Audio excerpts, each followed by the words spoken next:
All right, welcome. Welcome to this event hosted by the Eastside Freedom Library. Thank you for joining us today. My name is Sangmani Labut. I am the Executive Director of the Eastside Freedom Library. For folks who don't know about the Eastside Freedom Library, we are located in St. Paul, Minnesota, the east side of St. Paul. The Eastside Freedom Library is an independent nonprofit. Our work is around the intersection of African-American history, immigration history, labor history, and social movements. And the Eastside Freedom Library's mission is to inspire solidarity, advocate for justice, and work towards equity for all. And one way for us to fulfill our mission is to preserve and promote knowledge about not only folks around our community, but also across the state and nation as well.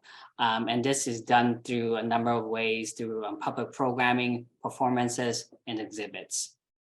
And tonight's program is called the University of California Graduate Employees and how we organize, instruct, and for a contract. And so it's a panel discussion. Events like tonight's events help us tell the stories that is very central to the work of the Eastside Freedom Library. And these stories really helps us as a community to fight for our relatives, friends, and neighbors. So before we move on with tonight's program, let me offer you all some technical instruction for virtual audience. If you have any questions for our speakers, there will be time at the end of the event to ask questions. If there are questions, I believe the chat function is on. You can put the letter Q in front of your question so our moderator and facilitators know that there are questions and not comments. And so now I have the honor to pass this along to our moderator for tonight's conversation, Ruth Milkman. Thank you. Hi, everybody, and welcome. I want to thank the Eastside Freedom Library and especially Peter Ratchleff for organizing this event. Peter had an accident recently. He's listening, but isn't able to fully be present at this virtual event, but he did all the work to make it happen. So wishing him a very speedy recovery. So I'm tonight's moderator. I'm an interested party in this topic because I am a labor sociologist and I taught for 21 years at UCLA, although I left about a dozen years ago. I now teach at the CUNY Graduate Center and I chair the labor studies program at the CUNY School of Labor and Urban Studies. So I've been following these events from afar and delighted to be part of this conversation. Here's what we're going to do. I'm going to begin by just laying out very briefly some of the background to the strike that is the topic tonight. And then we have 6 strike participants here with us, 2 from UCLA and 4 from UC San Diego, who are going to share their perspectives. And as you'll see, they have varied perspectives on the event. And then I will pose some questions to them. And the audience at the end will have a chance to do the same. So that's the plan. Most of you who are here probably are already aware that the strike that happened last winter was the largest ever strike in higher education in the United States. It's also part of a larger upsurge of labor activity that we've seen among young educated workers in recent years. This strike was widely hailed as a victory, although as you'll hear, not everyone sees it that way. I just want to note that there are lots of other strikes happening in the academic space. Recently, the New School here in New York, the adjuncts there struck very successfully. And as we speak, the Rutgers University faculty across the river from me, adjuncts and graduate workers and full-time faculty are united in a strike, trying to improve the situation of adjuncts and graduate workers. And all these events are, and the bigger movement of graduate student and adjunct organizing all around the country is taking place in the context of a radical restructuring of higher education, as I think everyone here is aware. and this has been going on for some time, unlike the recent organizing at Starbucks, Amazon, Trader Joe's, Apple Store that you're all aware of, and that has riveted the mass media, partly because of these iconic brand companies that are involved.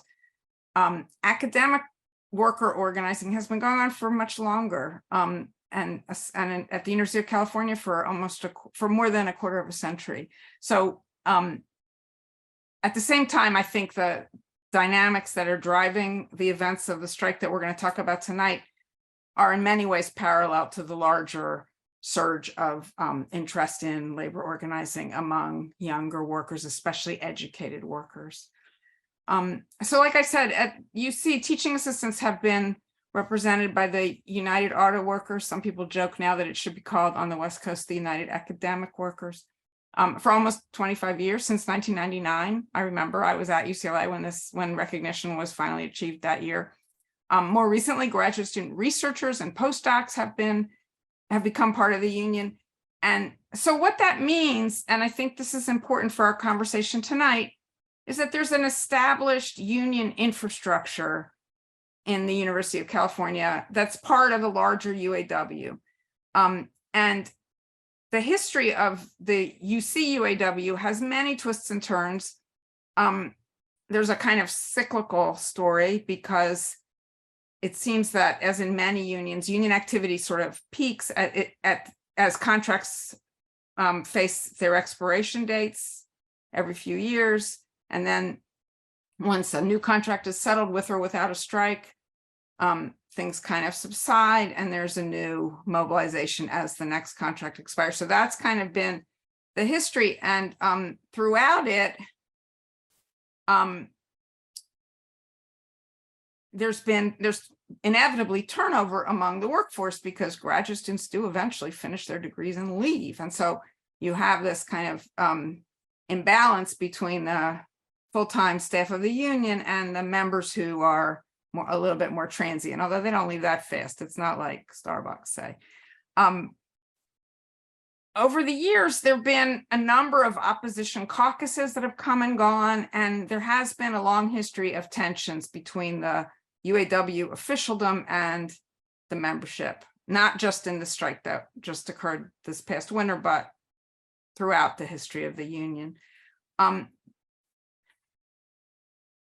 So there have been some events that have kind of punctuated that contract cycle I mentioned, among them the 2008 financial crisis, the Occupy movement, most recently the wildcat strikes that broke out at UC Santa Cruz and then spread beyond that, and of course the pandemic.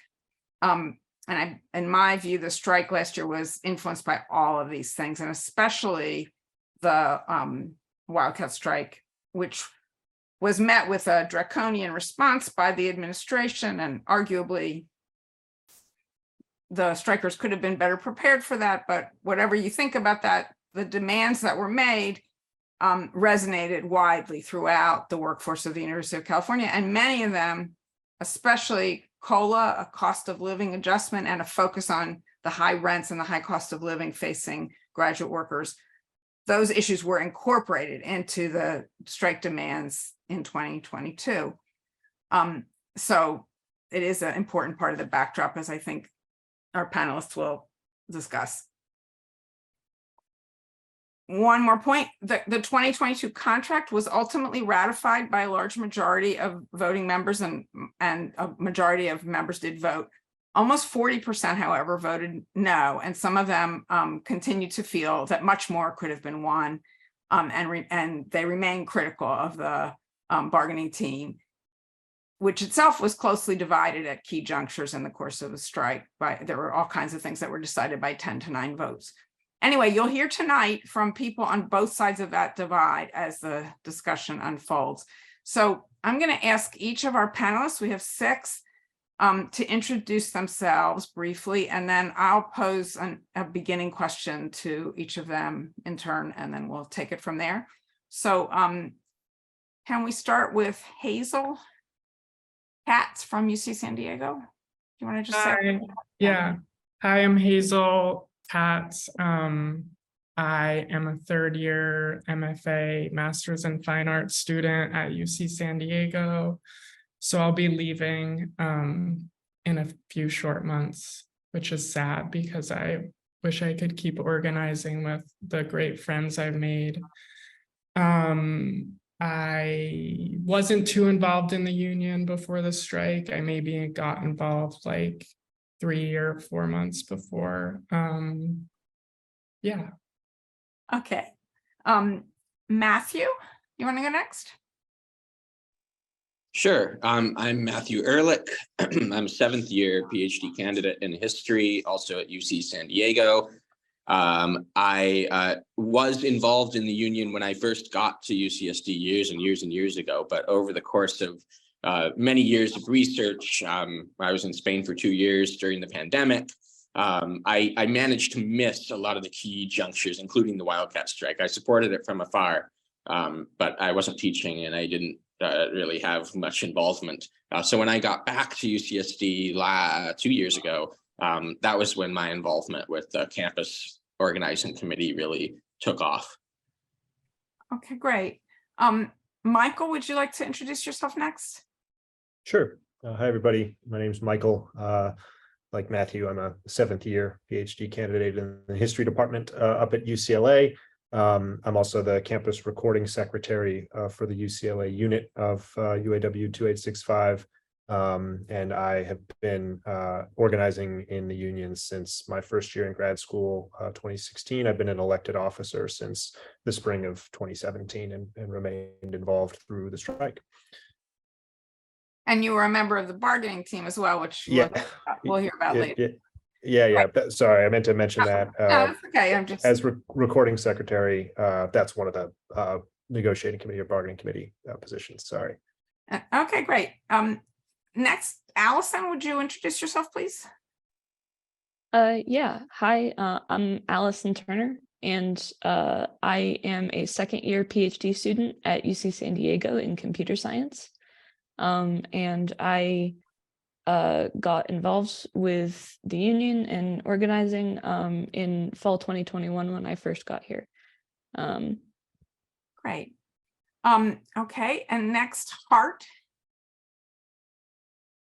Hi, I'm Hart, third year sociology student at UC San Diego, relatively uninvolved. Spent a lot of time at the picket line, eating snacks and scrolling through encrypted chats.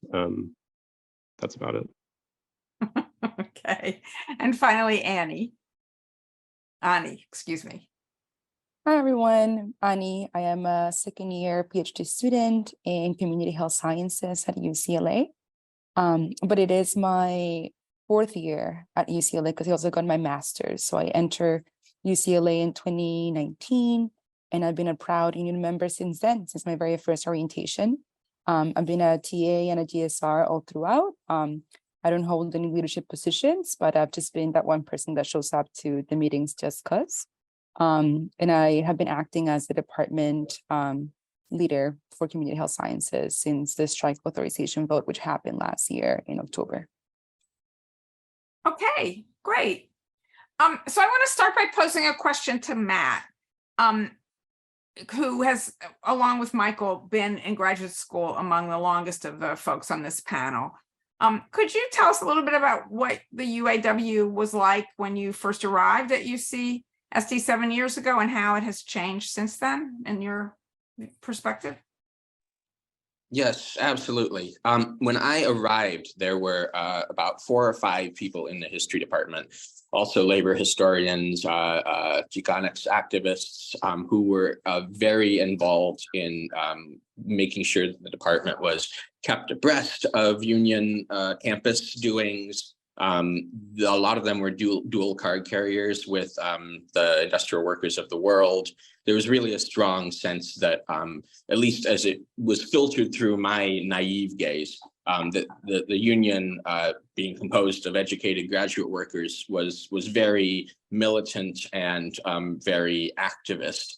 But as I said, I ended up sort of missing most of the contract bargaining cycles, including the Wildcat strike, and I wasn't really on campus or attuned to what happened in the intervening 5 or 6 years. When I came back, those people in my department had left. And it actually took quite a while. It wasn't until last March that the history department sort of came together during a random coffee hour and said, you know, we're all members of the union, but we're not getting campus organizing committee emails. We know that bargaining has been going on for almost a year at this point. What's happening? So we formed a sort of autonomous collective in the history department to go find the union. And we did. And I started to attend campus organizing committee meetings at that point in sort of the year-long lead up to the strike.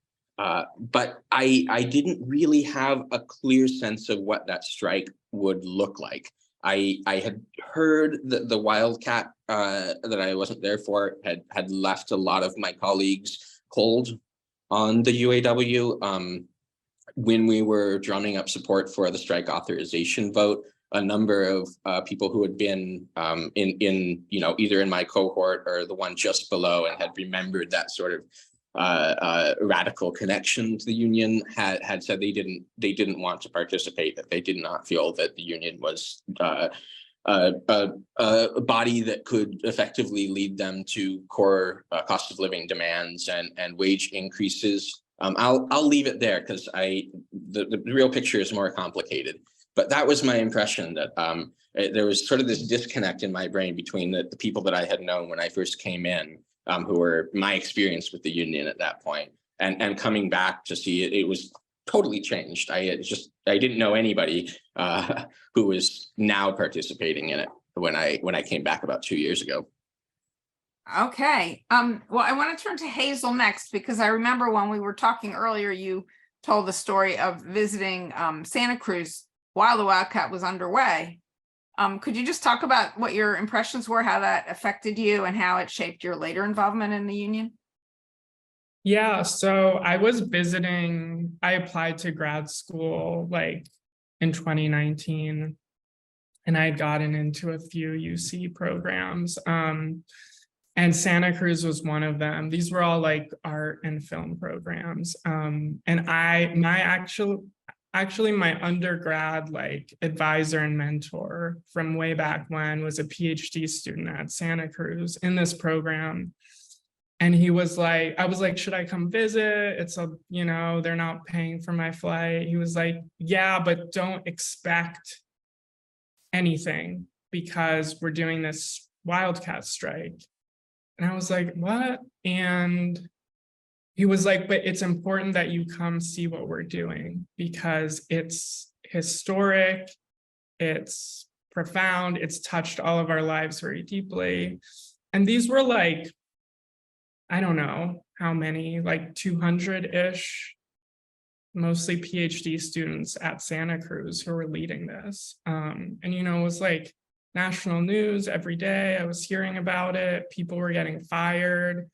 There was the risk of international students getting deported. It was like it was major. It was really major. And when I visited, it was about a week before everything shut down for COVID. This was March 2020.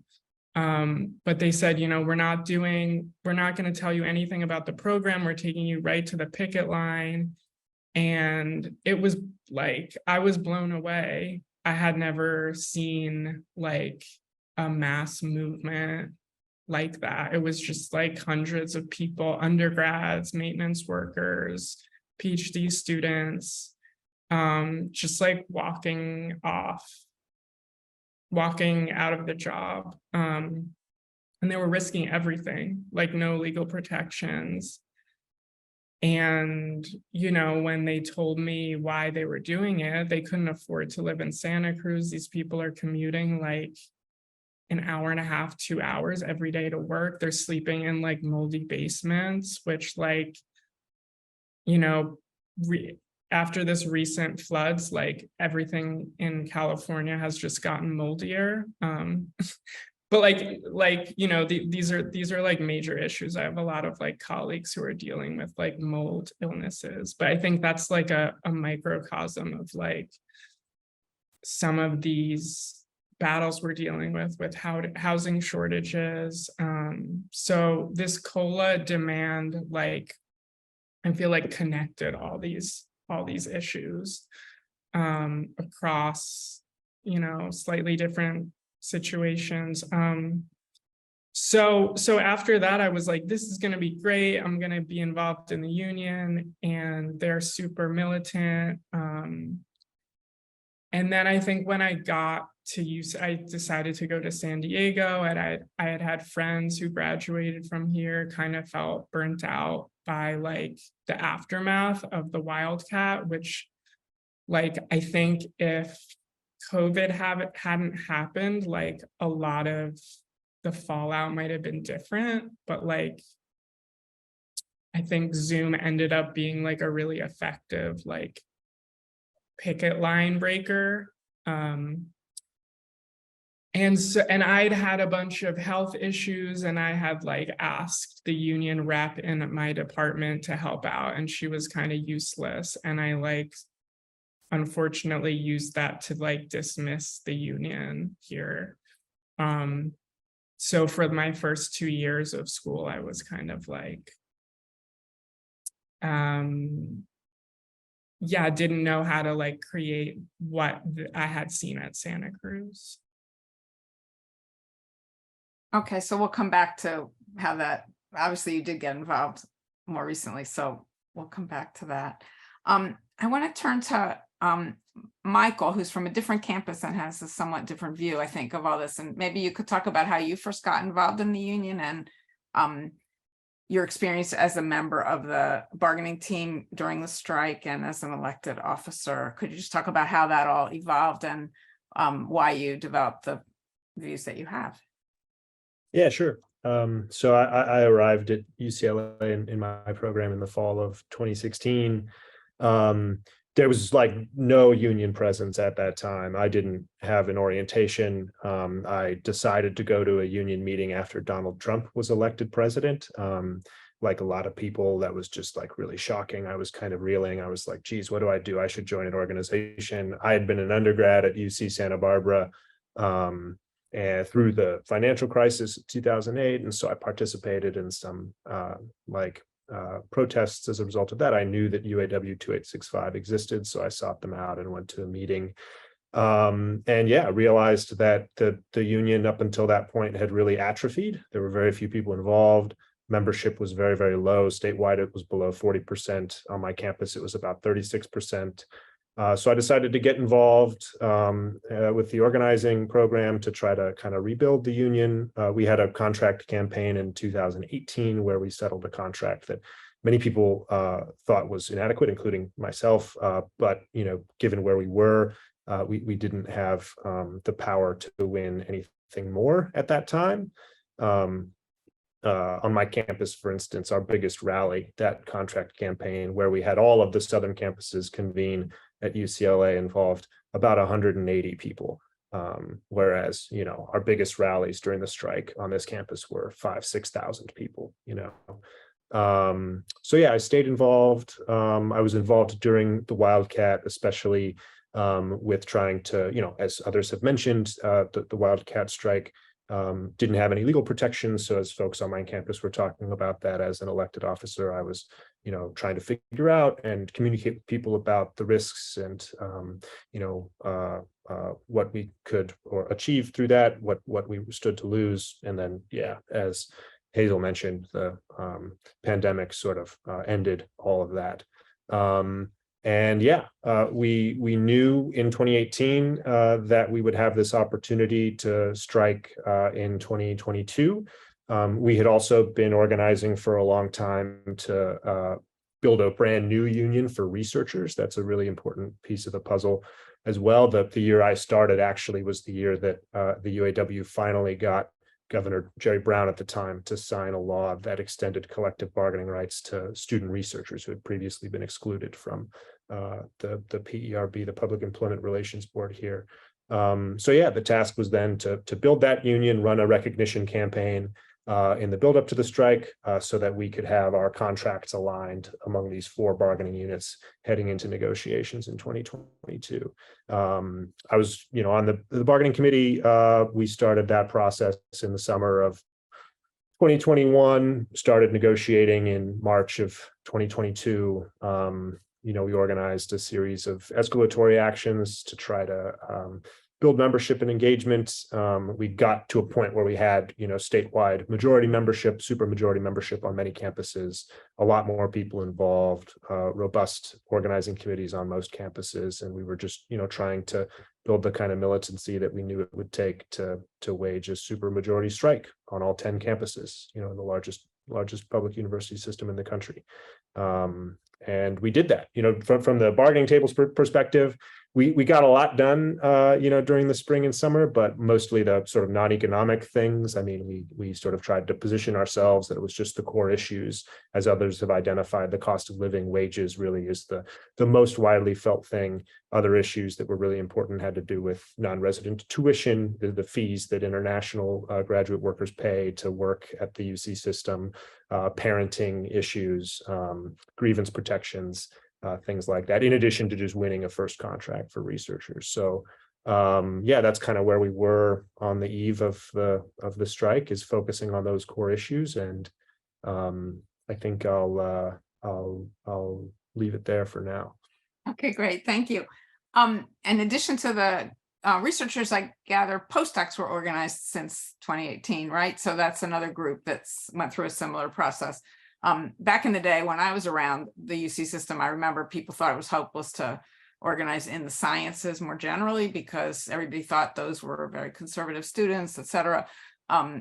They've probably changed, and so has the attitude of the rest of the student body. So that's an interesting thing. And so I want to pose a question to the one person on this panel who's from that part of the academic world, Allison, who's a computer science graduate student, as she mentioned.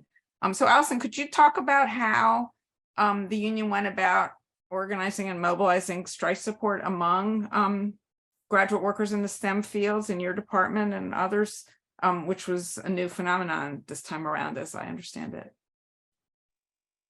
Yeah. So a lot of it was just going door to door a lot. And when I say door to door, I mean like my department, computer science, almost all of us have offices in this same building, and like we share offices with 4 to 6 other grad students. And so a lot of the organizing was just like, you go knock on your office neighbor's door and go like, you know why I'm here again, right? Have you signed your union card? So yeah, there was that. And the parts of it that spoke to me a little bit more were things like, so every so often somebody comes forward who needs help dealing with like a retaliation issue, or like they're being really terribly harassed by their PI or something like that. The one that sticks out in my mind was this postdoc who, she said something about some data that she had some like concerns about with integrity. And this postdoc was also an international worker, and she was pregnant. And in response to her pointing out the data integrity issues, her lab supervisor terminated her contract. And so she was in danger of deportation in late-term pregnancy. And the union sort of put out a call for everybody to like come rally and hear her speak, and then go take the matter to the supervisor's door. And the end result of that like difficult process was that she was not deported, and she like was able to stay working here for like at least 3 to 6 months longer. And so participating in things like that, where like everybody comes together to support this person who really needs help, and it like makes a big difference in their life. Like that was definitely a very inspiring thing to say, like, hey, this person needs help. Will you join me in coming to this thing so we can help this person? And another like nice sort of thing about like how we got people involved is with just like social things, where we had like a bonfire on the La Jolla Shores beach, with the electrical and computer engineering department. And you know, they're right next door in the next, but we hadn't met a lot of them. And it was just a nice like community thing to where we talked about like, hey, what's it like in your workplace?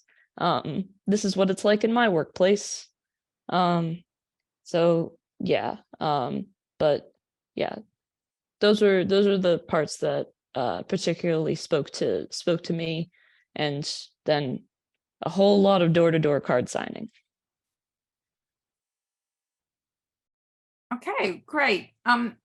So I want to turn next to Ani, who spent a lot of time picketing during the strike, as I understand it, and give us some insight into what attracted you to, you know, that, what made you so committed to that activity, and how you felt about the progress of the strike and the ultimate results.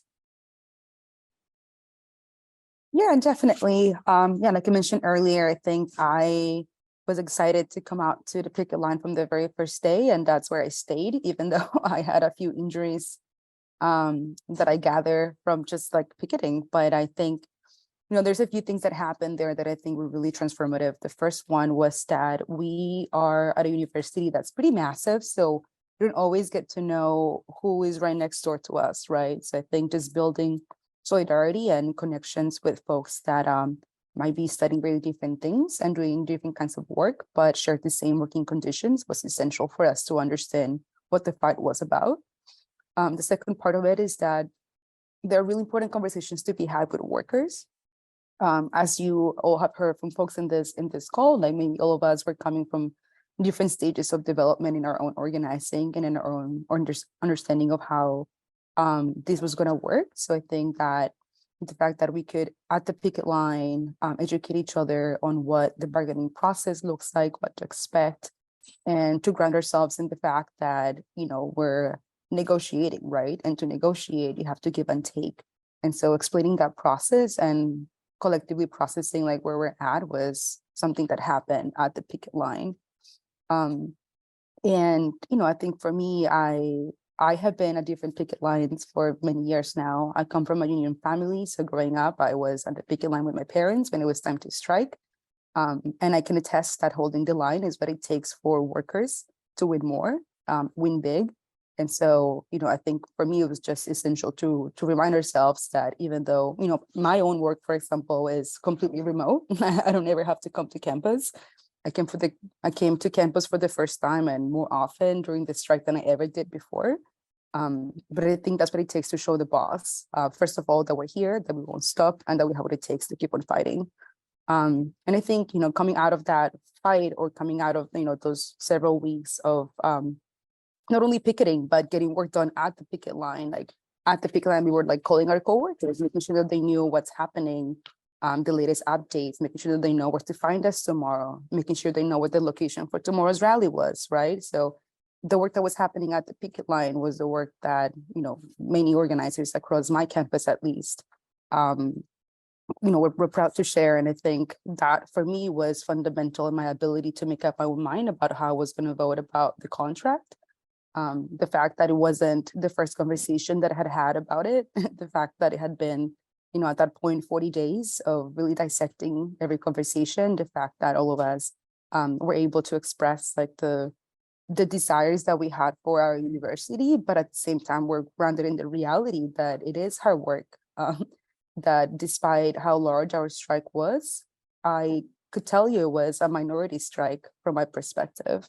we did not have every single worker withholding their labor. And I can understand the many reasons for that. I personally can talk about the physically taxing nature of picketing, but beyond that, the relationship that we have with our employers is pretty unique, right? Like my supervisor is going to write my recommendation letters once I graduate. My advisor is going to determine in many ways, like what kind of postdocs I get into. The papers that I'm writing right now are all tied to his name, regardless of how my picketing experience goes. So I think the mental, physical, and emotional pressure on workers to withhold their labor fully and completely was a big demand, right? It's a big ask. So I think balancing both like what we wanted to see and what we could accomplish given the nature of our work was something that I could have only processed and decided on because I spent all that time next to all of my coworkers every single day for those 40 days that we were striking. So I really think that it would have been impossible for me to make a decision that I'm proud of, right? I voted yes for my contract. I'm proud of that decision because I was able to socialize that decision making with the workers on the picket as time was going. Okay, great. Thank you. So our last panelist is Hart, who I was hoping you could talk a little bit about what initially attracted you to the union and the strike mobilization. And also, we haven't really, if you are comfortable doing this, we haven't really gotten into the controversy about why so many people opposed the final settlement, the contract that was negotiated. So if you're able to start that part of the conversation, that would be great. Okay. Let me see. Yeah, I think my story is a lot like Anya's, in that, yeah, I guess I sort of come from a union family. My mom is an adjunct instructor at a community college. So like we have like AFT coffee mugs and stuff. But I never thought of myself as being like a worker, really. I think of myself as a student. And so, yeah, honestly, I voted for the strike just because I have like a good friend who's very involved in the union, and it seemed like the thing to do. I think, yeah, as soon as I started doing the picket stuff, it was really an experience of like realizing I'm on a campus with like other people, and like they're like the same species, and moreover, they have very similar experiences to me. Yeah, and so I think that was really like what kept me coming back to the picket line, was just like meeting people. Yeah, I started my program in the middle of COVID, so I've always felt sort of isolated. And so, yeah, that was big.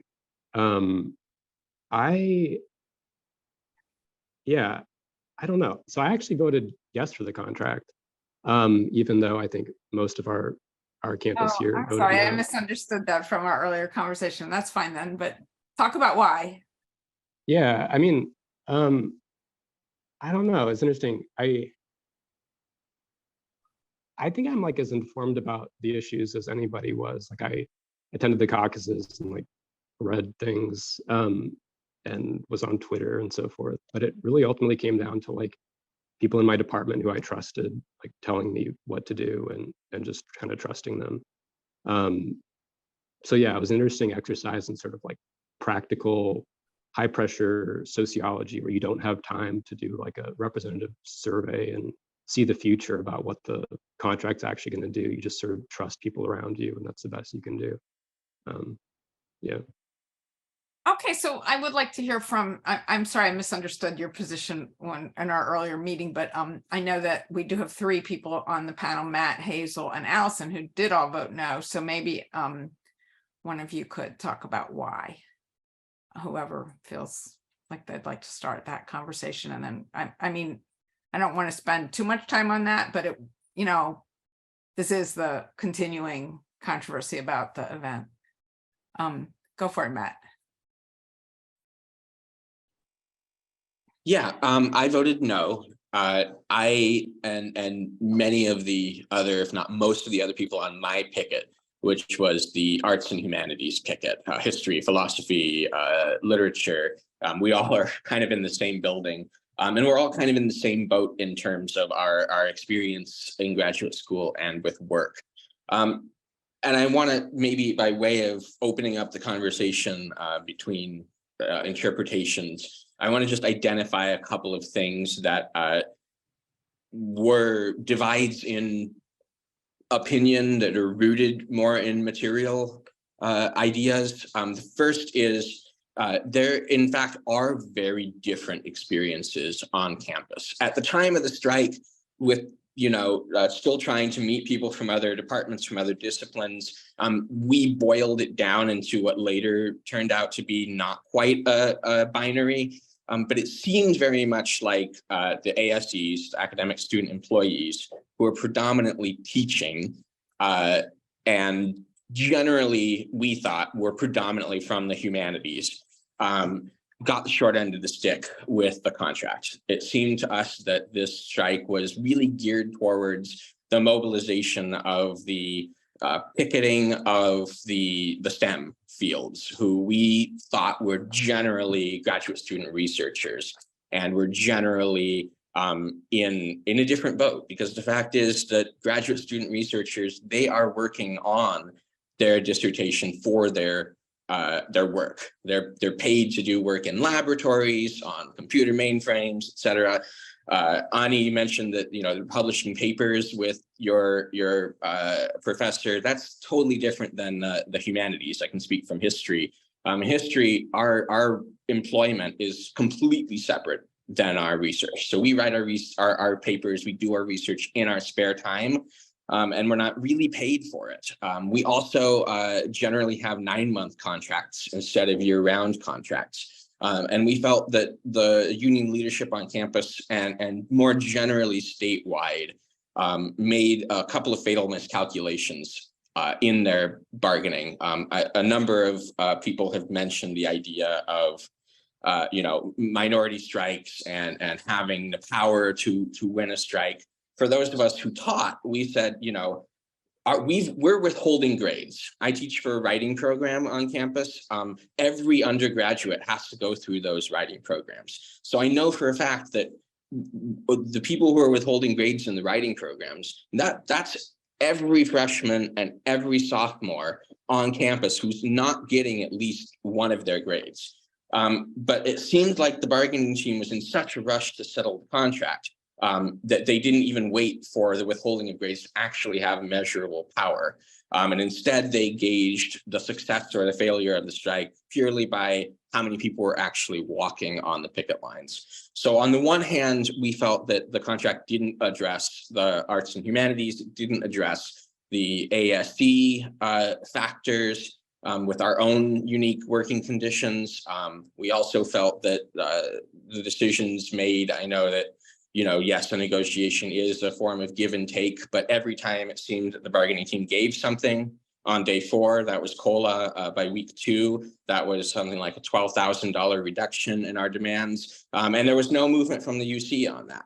So we said, well, why we keep giving and giving and giving, but not getting anything? We should hold the line. And that was really my experience with the strike, and the reason that I voted no, because I felt that, yeah, it was a good contract if you were at the highest step of the SRU, of the graduate student researchers, and yeah, you're getting paid to write your dissertation. So I can understand that if you withhold that labor, it sets you back. But for me, it's like, I don't have to teach. I can just come here and picket, and we can hold out for much longer and secure a much better contract. We found that when we did push back on that, and that was a sort of campus-wide thing when I don't remember, it was right before we went to mediation.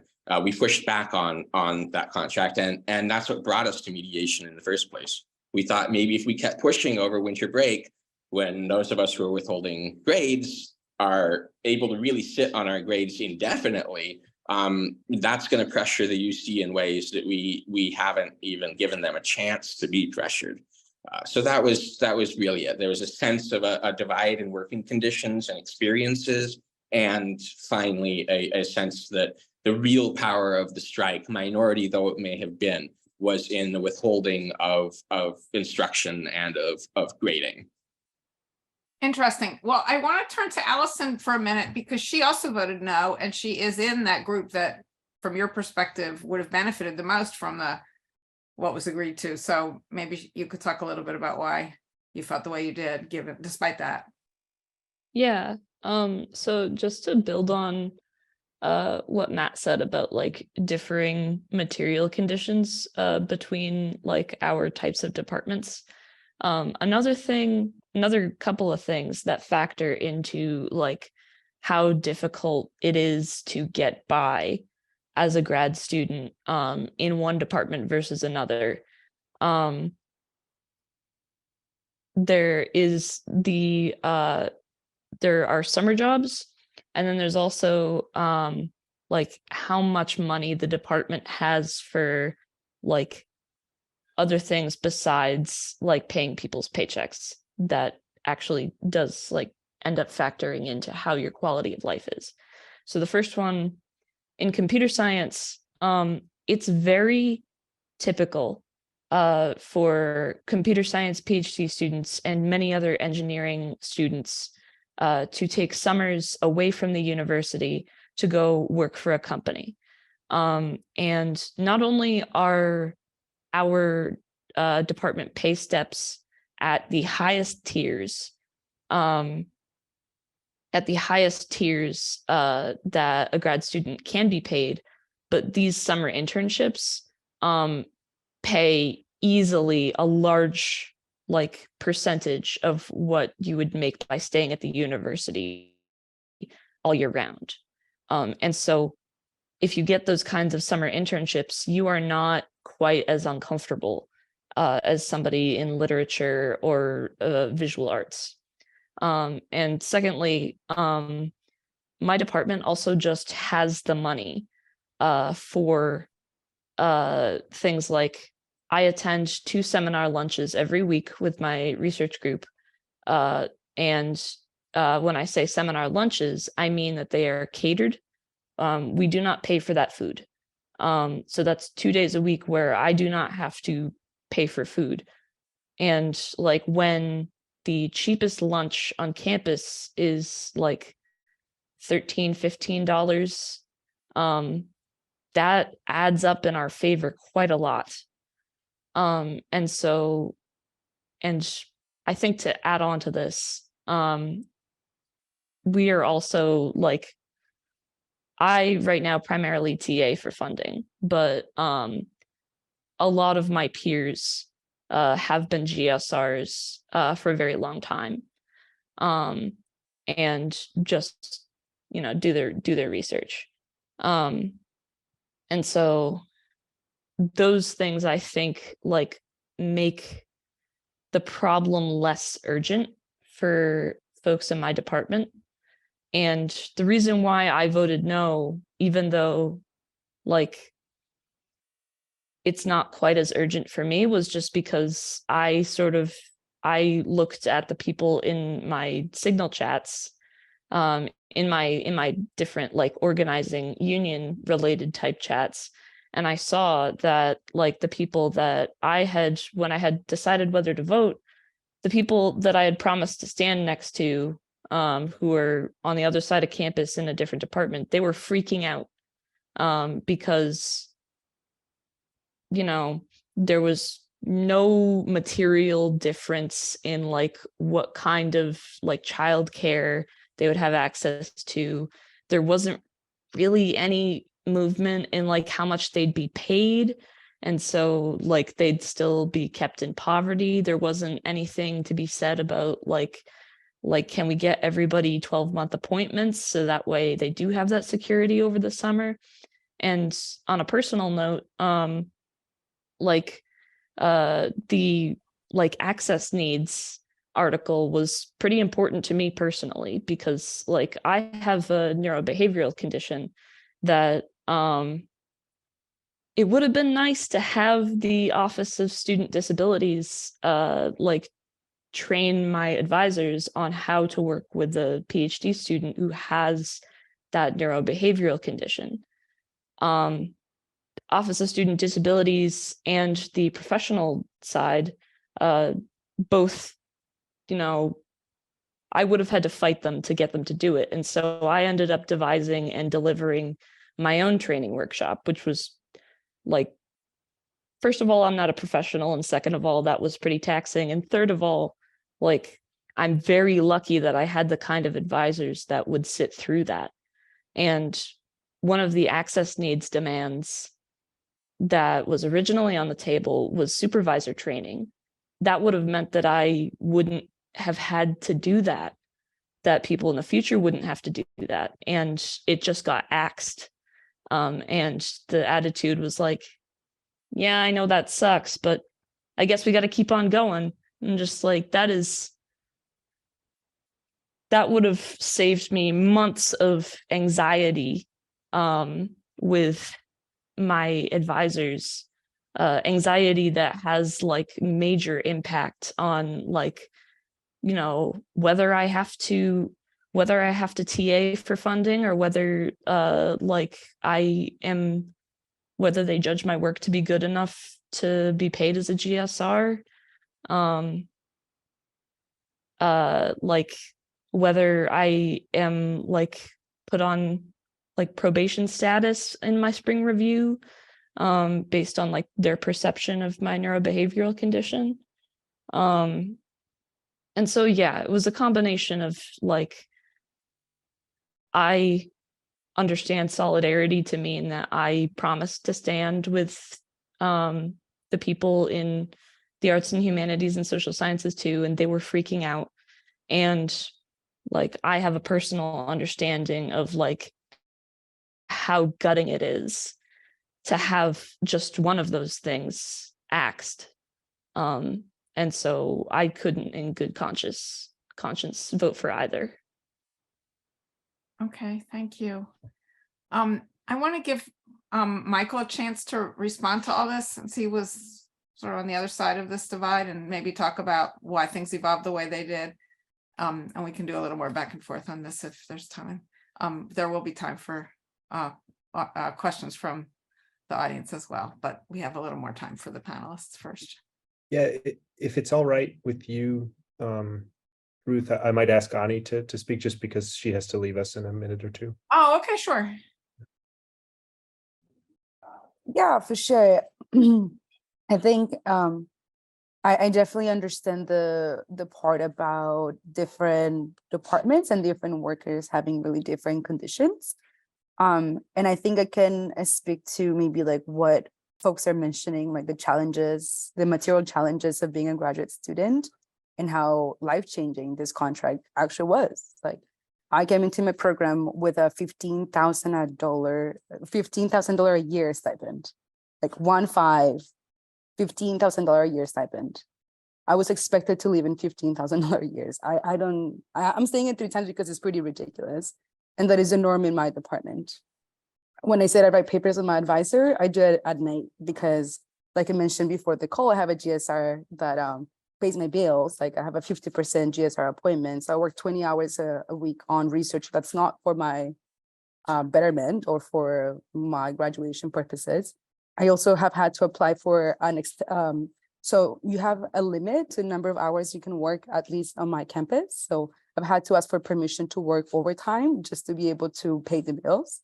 So I've also been TAing every quarter an extra 10 hours a week. So I work 30 hours a week for the university. And I still need to make degree progress. So I'm taking like 3 classes a quarter, and I'm writing papers like when I can on the weekend just to get by, because that's the expectation. So I would qualify my position as a precarious one, like as I enter the university. I'm also an undocumented person, so I don't have access to things like food stamps or any kind of like state endorser, state sponsored support. So I find myself in a situation where I really rely solely on my income and the goodwill of the people around me to get by. So once you put that as like the background, and I could put that in the background for people who look like me and sound like me in my campus, people that I have been organizing with for years, like for my neighbors and, everyone that I identify as part of my community, I can tell you that having an extra $10,000 a year, it's going to make a huge difference. I cannot, express enough how important it is in our analysis of our differences to understand that even for those of us for whom this contract seems to be a good deal, it actually is a good deal because we're at the very bottom of the scale. And so, that's like one side of my reasoning for wanting to vote yes, because not only am I benefiting personally, but I can say that I want more, I need more, and this university has plenty of money. Like what they gave us was basically a drop in the bucket, right? Like this corporation, like the UC corporation, could afford to give us a dream contract. But my question wasn't like, do I deserve more? Of course I do deserve more. Of course, everyone in this call deserves more. But what is the strategy that is going to get us there? And how am I going to ask every one of my colleagues to put everything on the line to win more? And so, that is maybe like where I was coming from in my vote. And I think the other part of it was that bargaining didn't start on the first day that we went on strike. Bargaining had been happening since March.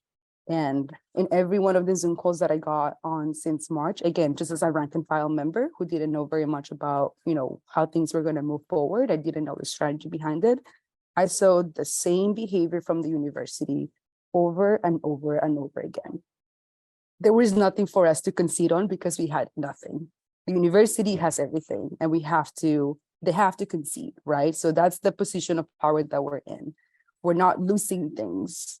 We have nothing to start with, and then the university is going to slowly move towards us or not. And they didn't. For 7 full months, they didn't. They didn't move in our direction. And I think there is a lot of lessons that those in the bargaining team have learned about how negotiations could have happened so that we had maybe more of the upper hand from the beginning. But I do believe that the university would it take to wait longer, wait us out, and still give very little. And I do understand that some of the strategies that we had proposed, and I say we because I was one of those folks who was saying maybe we should wait, maybe we should be asking for more, maybe early winter quarter would be different than now. But because I was keeping an ear on the ground, I also knew that over 90% of grades had been submitted to the university across California, like across the 10 campuses. By the end of finals week. I can't remember the date exactly, but it was like by December 23rd or something.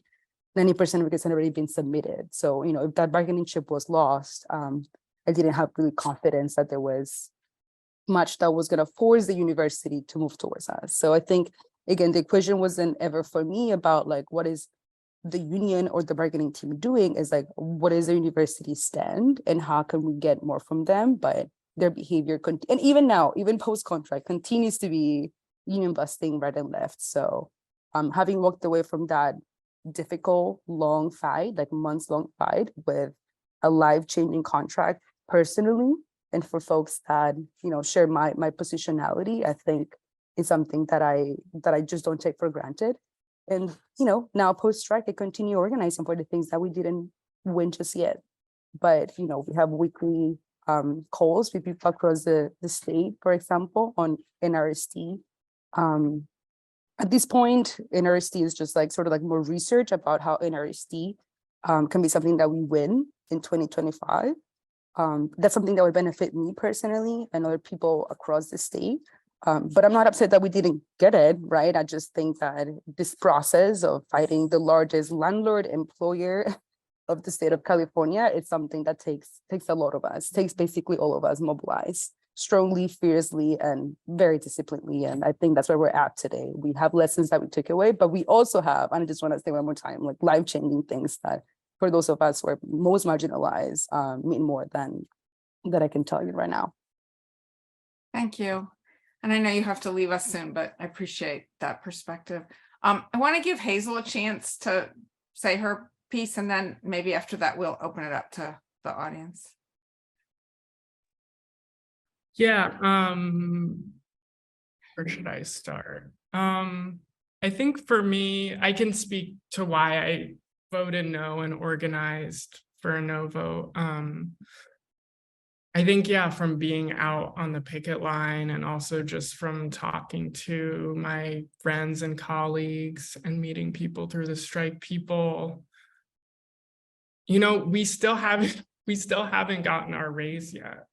So this is 3.5 months after the strike. We haven't seen any raise at all since the strike ended.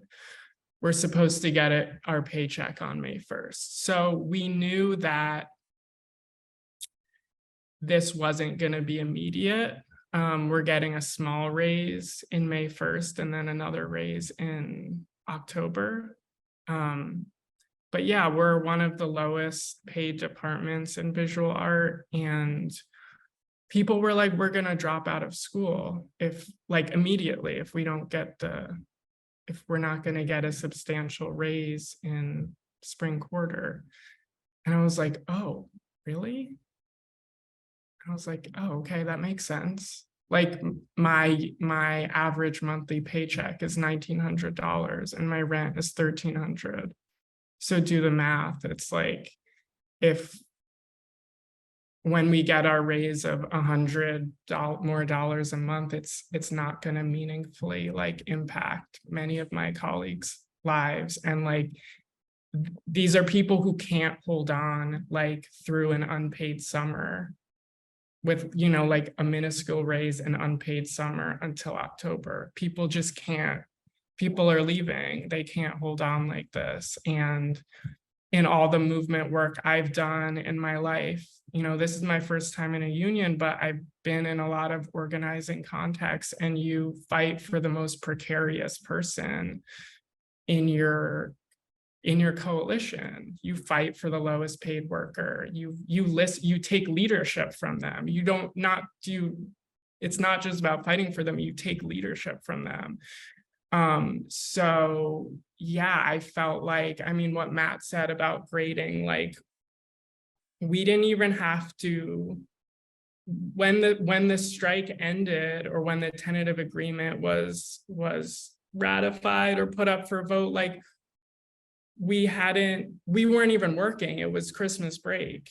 Like we had 3 weeks of not working. So for me, I was like, can we at least wait until we all have to go back to work to put this up for a vote? Because there's no, like, it doesn't matter how many people are withholding labor when we're all on vacation. And that felt, yeah, I think that felt really devastating. And I also felt like my experience seeing the Wildcat, I was like, minority strikes can be really, really effective. Santa Cruz got a yearly housing stipend or monthly housing stipend, like as the outcome of that strike. And I was like, you know, I don't know if that 90% grading number is like what I was aware of, but even with 10% of grades, that affects so many undergrads, and it affects the university's accreditation, and it affects their reputation, and it affects their bond ratings, and all these things that this, as other people have said, this like corporate landlord employer that we have, like, is really scared of. I also want to say that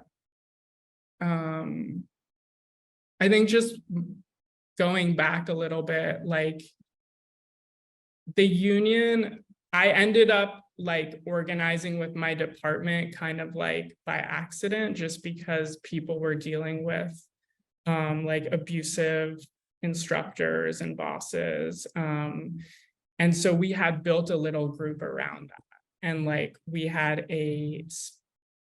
like kind of like a specific campaign about getting this like evil tenured professor fired for failing one of our friends and colleagues and comrades for basically calling out his racism. He just gave him an F in the class, in a grad school class, which is like unheard of and just like preposterous. So I think for me, like that's where I was coming from, was like my colleagues and friends don't feel safe at their workplace and their place of education. And if we're going to abandon access needs, if we're going to abandon cops off campus, if we're going to abandon non-resident, like waiving non-resident tuition, if we're going to abandon like requiring students to mask in a classroom during a pandemic if an instructor is immunocompromised. If we're going to abandon all of these safety measures, the least we can do is fight for people to be able to pay their rent. And Okay. a lot of people are dropping out of school. They can't they can't wait until October. And I don't know what to say to them. Like, I have family support. That's the only reason I can do this. That's the only reason I can do this. There's no other possibility. You know, I even got a $5,000 fellowship from the school, and the UC has this crazy like cap on how much money you can make. So like just yesterday I went to Best Buy, and like there's a loophole where if you buy something you can get reimbursed. So I just put like a $3,000 projector on my credit card because that's the way I have to get the fellowship money. So I'll just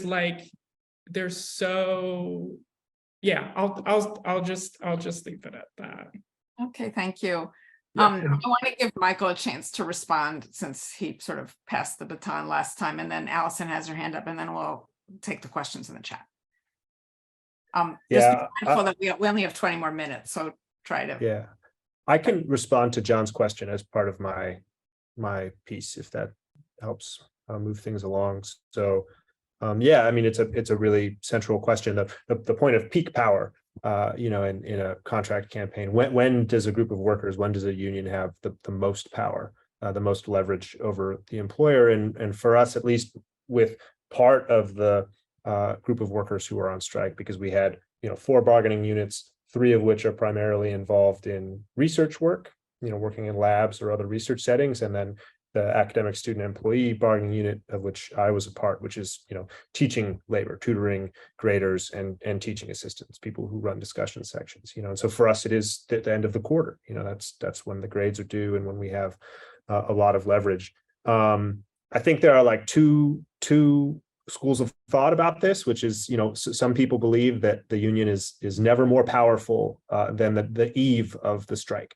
You know, it's the strike authorization vote shows the employer how much power you have, and that the morning of the strike, if the university has accepted that you're going to go on strike, they've told the union, okay, go ahead, you know, we will incur whatever cost and you know, see what you can give us. And I think the grades is a similar sort of thing where, you know, the threat of the grading deadline looming was definitely a key part of our calculus at the bargaining table, especially during Christmas break when we went into the holiday break in December. You know, the picket lines came down, but at least on my campus and among the folks that I was organizing with, you know, the strike didn't end. We then engaged in a series of direct actions, waking up, you know, the UC regents each morning at their homes, at their businesses, you know, picketing outside of the president's mansion while he's trying to have a dinner with lots of, you know, politically powerful people in the state, just constantly continuing to create as much of a crisis for the university as possible to compel them to move. And, you know, the grading deadline was one factor in that. At the end of the day, I think, you know, any group of workers has to just try to figure out what their real power is. As Ani mentioned, you know, from my perspective and the perspective of a lot of people that I spoke with, most of the professors in the history department were prepared to submit grades, even those who sympathize with us. You know, they're like, I hope you win, but I'm going to give everyone an A because I don't want to harm my students, or for whatever reason. And then there's plenty of faculty who are like, I hope you don't win. I'm going to give everybody an A. This is a huge inconvenience for me. You know, so I think at least on our campus, and I believe I saw numbers from UC San Diego saying that, you know, there were, you know, some 30% or something like that of the grades were going to be withheld, which I think speaks volumes. You know, only 30% of the grades were going to be withheld. So I think, you know, the threat of that disruption is something that gave us leverage. And ultimately, you know, I decided in voting to accept the tentative agreement and put it to a ratification vote for members to decide on the contract, you know, that we had more power with the threat of this point of leverage ahead of us rather than allowing the university to accept it, to say, give us your best shot, and then for us to have to be weaker than we thought we were or we'd want to be in order to win concessions from the university. Apart from that, I think, and I'll keep it brief, but just in terms of the more global stuff on the contract, I do want to push back on a core point that some of my colleagues have said, which is that there are no material gains for the lowest paid workers. The contracts that we won lift the lowest paid workers the most. It's teaching assistants working on 9-month contracts who will see the largest percentage raise over the life of this contract, a 55% wage to the base pay. We also won for the first time guaranteed step increases with experience. So a first-year TA at the base wage this year, by the time they're a third-year TA in the life of the contract, will be making much more than that 55% raise. They'll go from about $22,000 on a 9-month contract to $37,000 or so on a 9-month contract. And yeah, our initial demand, $54,000, was calculated to over 12 months, was calculated based on what would officially bring us out of rent burden, according to the federal government's definition. And we didn't win that. But as someone who's survived for 7 years on, the $22,000 base wage, now for me at the top of the salary scale, it's about $28,000 without any outside support, without any family support, working 2-3 jobs.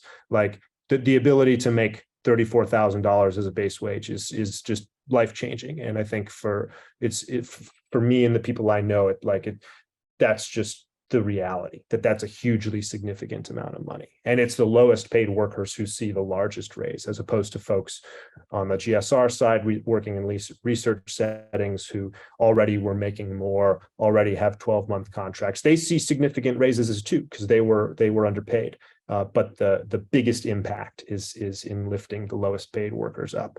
Other issues that were mentioned, access needs, the disability accommodations article, we won for the first time the right to have accommodations put in place without pursuing this legalistic negotiating process at the beginning of the interim process.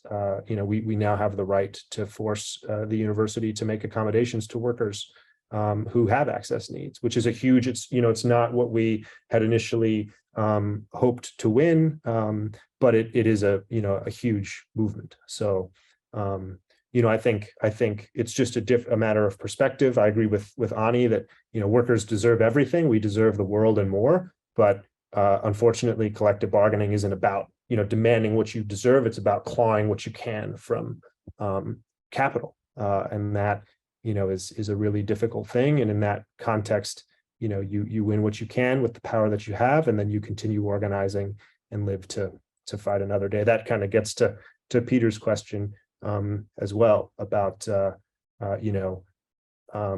injecting more lifeblood into the labor movement. There are thousands of new union organizers in the state of California, and tens of thousands of people across the country who have seen this strike and been galvanized by this strike. And I think that the ripple effects are also really important as well. So okay, thanks. I'd like to give Allison a chance to respond briefly, and then we're going to have to go to the audience questions because we only have 15 more minutes. But I know you've had your hand up for ages, Allison, so please just try to keep it brief if you don't mind. Oh, hello. Yes. Oh, okay. Sorry. So I have 2 points to make. The first one is just some numbers on the grade withholding at UCSD. A friend of mine and Hazel's and Matt's, David Jekyll, who is a postdoc, he received an email from the Dean of Undergraduate Education on December 21st that because he was an instructor of record in the math department and a postdoc. And the email from the Dean of Undergraduate Education was emailing because they were a little freaked out because they had only received 77% of fall grades. And while that might sound discouraging at first, I would like to just recontextualize that number with the fact that UCSD serves 35 to 40,000 undergrads, not even counting graduate students. And so 23% of grades for 35 to 40,000 undergrads who each take 2 to 4 classes apiece, that is tens of thousands of grades. And I believe the Council of UC Faculty Associations, they were keeping their own numbers about how many grades participating faculty were reporting that they were withholding in solidarity with us. And their total across the whole UC system rose to tens of thousands. Yeah, if not, I am probably grossly underestimating. And so I just don't want the kind of power that the grade withholding could have exerted. I don't want that to be underrepresented. And the second point I wanted to make was that a lot of us who voted no are very irritated with the phrase peak power, because peak power doesn't really take into account like how sustaining things like mutual aid can be through a strike.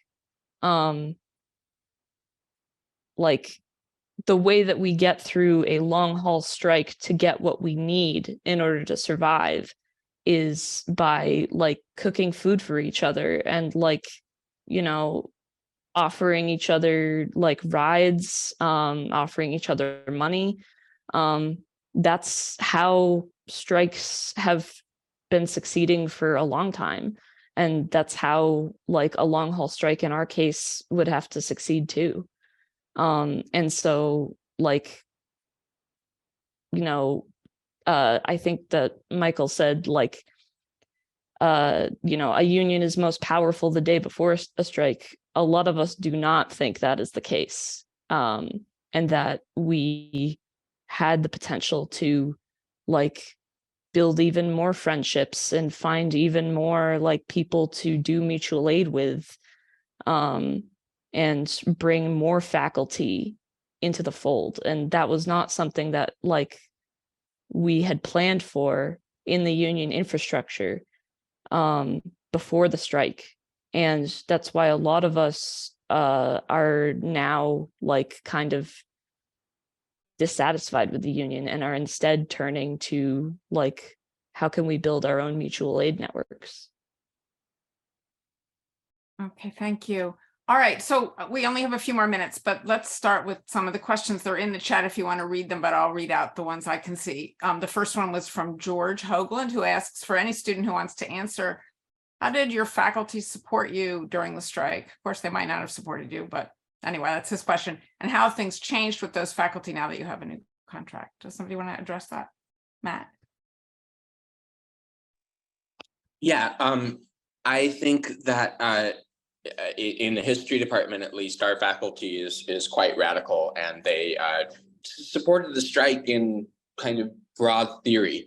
But at least on our campus, there seemed like there was not really a strategy for bringing them in, particularly as it related to the withholding of labor.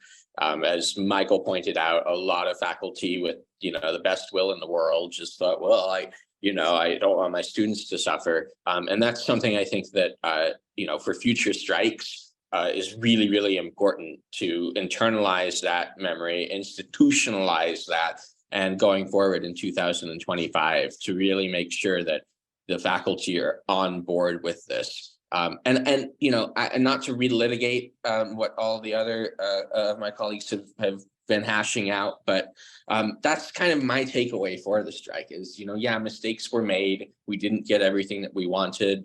You know, we had a lot of tensions and struggles, But the fact that we have such a short contract this time of 2.5 years, I think we really need to consider our strategy as a union when it comes to striking. You know, I think that maybe nobody probably will disagree that if all grades are withheld, that is going to be a huge bargaining tool. But at least on my campus, the writing programs, which I said earlier, take, you know, about a half of the students on campus at any given time through their doors. And there was no effort, there was no idea about how we were going to manage that crucial aspect of the strike. It seemed like we really went into it under the assumption that, you know, the first thing that Michael said was going to be true, that there was going to be a threat of a strike and they were going to cave. And once they didn't cave, you didn't really know what to do after that. So, you know, going forward, for those who will be in the union, I think I'm going to be gone in 2.5 years, hopefully, to really plan that kind of collective action ahead and go beyond picketing, go beyond threats, and do some measurable damage to the university. As Allison said, you know, 30% of grades it seems like a small number on paper, but you need 12 credits. That's 4 classes at UCSD. So most students, especially those that are freshmen and sophomores going through the writing programs, they're going to be missing at least 1 grade on campus. And I think that wasn't really taken into account, and it needs to be for the future. But as far as the faculty, you know, that also divided into lines of the arts and humanities. Faculty tended to be supportive, but also tied to grading, whereas the STEM, by all accounts, was just full of PIs threatening, you know, a lot of bullying and harassment. Okay. The next question came from our organizer, Peter Ratcliffe, who asks, how might existing unions, including the UAW, but also SEIU and in relation to Starbucks, Teamsters in relation to Amazon workers, AFSCME in relation to cultural workers, how might these existing unions be transformed by the energy that young, educated, diverse workers are bringing into their very bone and marrow? Those are his words. That's a pretty broad question, but does anyone want to take a stab at it? Allison, is this in response to that, your hand, or something else? No, it's in response to this question. Okay, great. Go for it. I just wanted to say that, like, with respect to what this strike and what this energizing of like class consciousness and labor consciousness in all of us could mean for labor as a whole. I would say that like it's really valuable that so many of us now think of ourselves more as workers, and that like we are workers just like the Teamsters are, like, you know, Starbucks baristas are. We just have different jobs with different material conditions. And I know that like some of the like best victories in our picket lines attempting to block, like, you know, the delivery access road to the student center, some of the best moments of us trying to do that were when the Teamsters saw us picketing and saw I'm not crossing a picket line and decided to turn away. And I think if we can lean into that and say like we should be friends and we should like say together that we shouldn't cross each other's picket lines, and we should talk more to make sure that like you know, we know when each of us is going on strike. Like I think that would be a fantastic thing to take out of this. And also there are just like so many ways that like necessity during the strike inspired a lot of like creative application of all of the amazing skills that like a union full of grad students has. Matt and I are both friends with this person at Santa Cruz who is in an anthropology program, and she started a blog called Voices from the Picket and documented all kinds of accounts from the picket line. And you know, there's somebody else in a psychology program who specializes in like data visualization, who made these really wonderful graphics to compare, like, you know, this proposal says X about this pay step level, and this about like how much it takes, how much money it takes to live here. And I think like just having more in the like portfolio of skills that like we can offer to the labor movement as a whole, as we like find more friends within like labor as a whole, I think that also is really great for strengthening it. Okay, great. I'm going to end with this question from Judy Ansell, who asks, how does the UAW treat its university side, and specifically the graduate student workers and the researchers? Is there a big culture clash? Do you place the second fiddle to Otto? What is the quality of leadership in union education, and what are your hopes for the new UAW leadership of Shawn Fain? For those who don't know, there was just an election in the national UAW, and this oppositional figure won the election, Shawn Fain. Maybe that's a good one for Michael, since you're involved in the inside of the union. Yeah, sure. I can speak to this.